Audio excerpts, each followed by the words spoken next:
30 जून या फिर 31 दिसंबर को जो पेंशनर्स रिटायर्ड होते हैं उनको एक एडिशनल नोशनल इंक्रीमेंट मिलेगा। और जी हाँ, ये बिल्कुल मिलेगा। देखिए क्या है पूरा मामला और ऑफिस मेमोरेंडम क्या है, इसके बारे में ऑलरेडी हमने पहले भी डिस्कस किया था, लेकिन एक बार मैं आपको फिर से इसके बारे में अपडेट बता देता हूं और क्या क्या आपको प्रक्रिया करनी चाहिए जिससे आपको नोशनल इंक्रीमेंट मिल जाएगा। और आने वाले टाइम पे इस टाइप का ये सिस्टम जरूर बन जाएगा जहां पर जितने भी गवर्नमेंट एम्प्लॉई हैं या सरकारी कर्मचारी हैं उनको डायरेक्टली नोशनल इंक्रीमेंट सभी के लिए एप्लीकेबल होगा। एनीवे, उससे पहले मैं आपको यही कहूंगा कि अभी तक आपने ATH इंडिया चैनल को सब्सक्राइब नहीं किया है तो सब्सक्राइब जरूर कर लीजिए, बेल आइकन को दबा दीजिए सो दैट ऐसे लेटेस्ट इन्फॉर्मेशन आपको हमेशा मिलते रहे। और आपको पता है कि हम सारी चीजें आपको प्रैक्टिकली बताते हैं, स्टेप बाय स्टेप बताते हैं, इसलिए आप हमें फॉलो कर सकते हैं। तो चलिए फिलहाल मैं अभी आपको एक ऑफिस मेमोरेंडम के उस लेटर पे लेकर के चलता हूँ। हालांकि इसके बारे में मैंने आपको ऑलरेडी बताया हुआ है अगर आप हमें पहले से फॉलो करते हैं। देखिए दोस्तों, ये आप एक मेमोरेंडम देख सकते हैं जहां पर ये DY नंबर के साथ दिया हुआ है। गवर्नमेंट ऑफ इंडिया का ministry of personnel public grievances and pensions, department of personnel and training, establishment pay 1 section, office memorandum, date, everything सब कुछ प्रॉपर वे में दिया हुआ है। ये एक ऑथेंटिक ऑफिस मेमोरेंडम है जहां पर देखिए सब्जेक्ट क्या है, representation seeking national increment,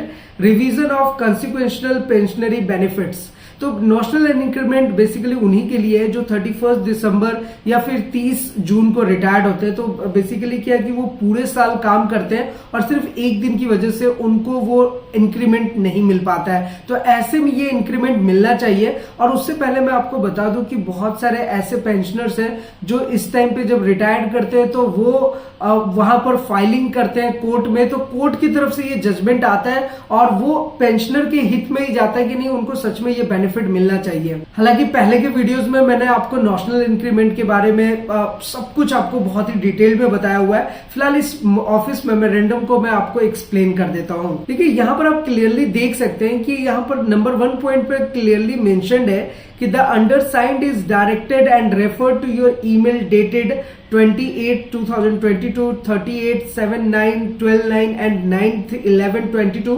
regarding the grant of national increment to the officials retired on 30th June after completing 1 year of service, right?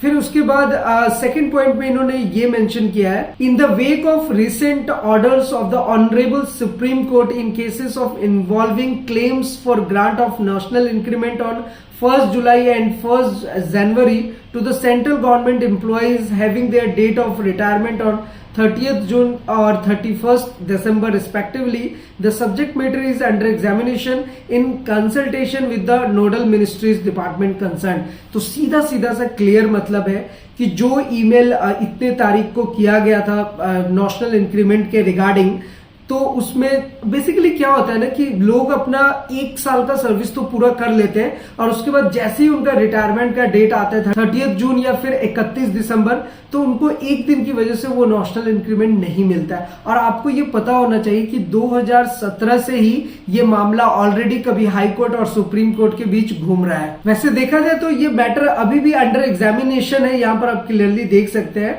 In the consultation with the nodal ministries department concern. But ये benefit मिलने वाला है बहुत जल्दी और बहुत ही जल्दी ये एप्लीकेबल हो जाएगा सारे के सारे सेंट्रल गवर्नमेंट एम्प्लॉइज पर। और जो भी केंद्रीय कर्मचारी हैं जो सेंट्रल गवर्नमेंट के एम्प्लॉई हैं उनको ये नेशनल इंक्रीमेंट देना भी चाहिए ताकि उनके पेंशन में बढ़ोतरी हो सके।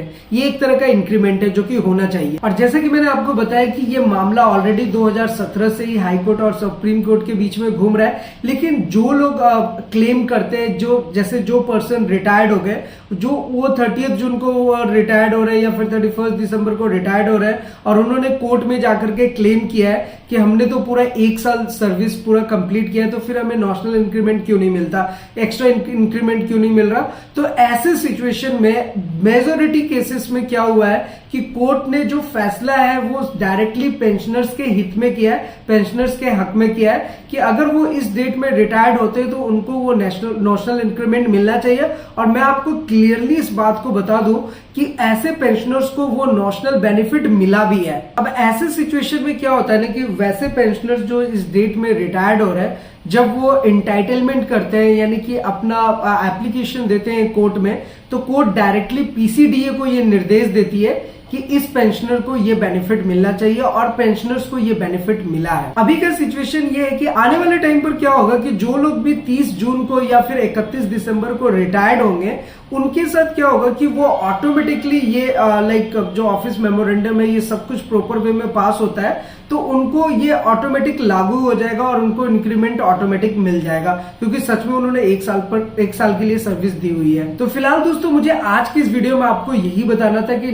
नॉशनल इंक्रीमेंट जो है वो पेंशनर्स के हित में ही रहता है। तो अगर आपको ये इंक्रीमेंट का फायदा नहीं मिल रहा है तो आप डायरेक्टली क्लेम कर सकते हैं और वो जो एप्लीकेशन का जो एप्लीकेबिलिटी है वो आपके ही हित में जाएगा। और आपको तो पता ही है कि स्पर्श पेंशन पोर्टल को लॉगिन कैसे करना है, पीसीडीए में अपना स्टेटस कैसे चेक कर सकते हैं, पीसीडीएस से रिलेटेड सारी इंफॉर्मेशन हमने प्रैक्टिकली स्टेप बाय स्टेप आपको बताया हुआ है। लाइफ सर्टिफिकेट कैसे सबमिट करते हैं, हर एक चीज हम आपको स्टेप बाय स्टेप बताते हैं, प्रैक्टिकली बताते हैं। बैंकिंग और फाइनेंस से रिलेटेड जितनी भी इंफॉर्मेशन होती है सारे कुछ आपके साथ शेयर करते हैं प्रॉपर वे में, इसलिए आप हमारे चैनल को सब्सक्राइब जरूर कीजिए। फिलहाल मिलते हैं नेक्स्ट इंटरेस्टिंग वीडियो में, तब तक के लिए सलाम दुआ रकम प्रणाम सत श्री अकाल। कीप वॉचिंग, कीप स्माइलिंग, अपना और अपने साथ सबका ख्याल रखिए। जय हिंद, वंदे मातरम।